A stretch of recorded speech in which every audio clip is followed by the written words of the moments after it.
Imagine कीजिए कि आपके एक दोस्त ने बहुत ही बड़ा लंबा मैसेज किया है और आप उसका रिप्लाई ओके करते हैं। यह रिप्लाई बहुत ही नॉर्मल एंड न्यूट्रली होता है। आपने इसलिए यह रिप्लाई किया क्योंकि आपको उनकी बातें सब कुछ समझ आ गया।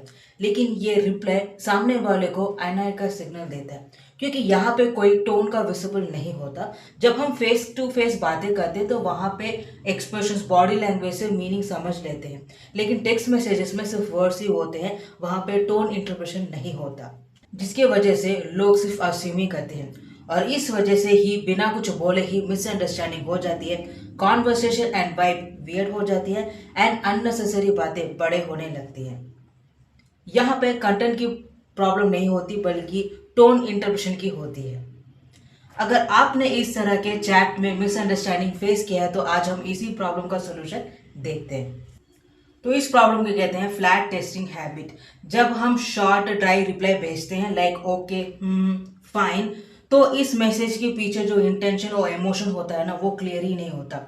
सामने वाले को जब टोन का सिग्नल नहीं मिलता है ना, वो खुद ही इमेजिन करने लगते हैं, जो कि वो नेचुरल बायस होता है, मतलब कि वो नेचुरल डायरेक्शन में जाता है। तो ये लोग इन मैसेजेस को कोल्ड, अपसेट एंड अनआइड के रूप में रीड करते हैं। इसलिए व्हाट्सएप हो या चैट मैसेजेस हो, मिसअंडरस्टैंडिंग रियल लाइफ से भी ज़्यादा होती है। क्योंकि रियल लाइफ में फेस टू फेस जब बात करते हैं तो वॉइस और एक्सप्रेशन से सब कुछ समझ लेते हैं, लेकिन इन टेक्स्ट मैसेजेस में ब्रेन उन ब्लैंक्स को खुद ही फिल कर लेता है।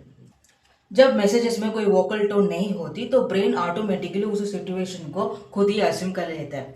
ये डिसाइड कर लेता है कि सामने वाले किस मूड में है।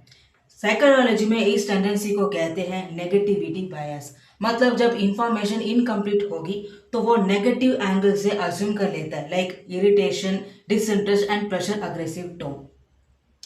ओके, फाइन, ये सब मैसेजेस रिप्लाई करना बहुत ही नॉर्मल एंड कैजुअल है। लेकिन हमें ये नहीं पता होता है कि सामने वाले कौन से मूड में है, एंड सामने वाले अपने मूड के हिसाब से इन वर्ड्स में अपने इमोशंस ऐड कर देता है। इसलिए कॉन्फ्लिक्ट मैसेजेस में से नहीं बल्कि इंटरप्रिटेशन की वजह से होती है।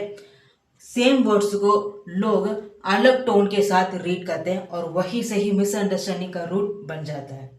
तो यहाँ पे सॉल्यूशन ये नहीं है कि मिसअंडरस्टैंडिंग को कम करने के लिए लॉन्ग मैसेजेस या ओवर एक्सप्लेन्ड टेक्स्ट भेजना है। उस मैसेजेस के साथ स्मॉल इमोशनल सिग्नल भेज सकते हैं।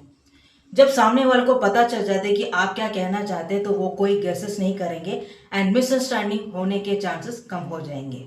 तो इसे कैसे कर सकते हैं, इसका भी एक सोल्यूशन है। Let's find out.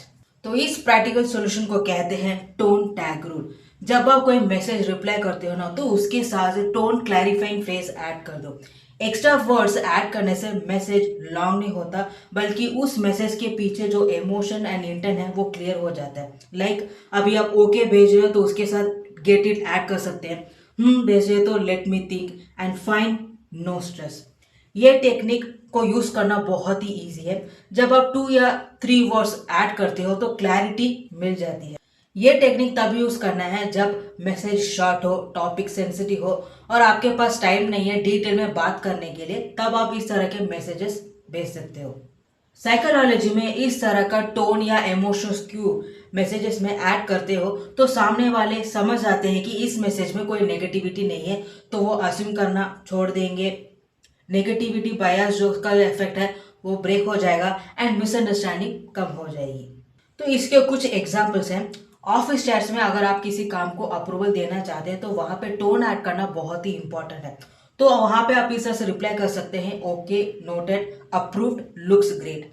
तो यहाँ पे प्रोफेशनलिज्म मेंटेन होती है।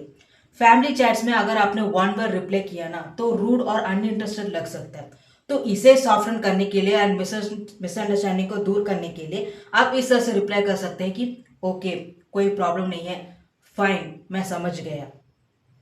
अगर आप अपने दोस्त से चैट में बात कर रहे हैं और आप थोड़ा बिजी हैं तो आप इस तरह से रिप्लाई कर सकते हैं, ओके, ड्राइविंग, रिप्लाई लेटर।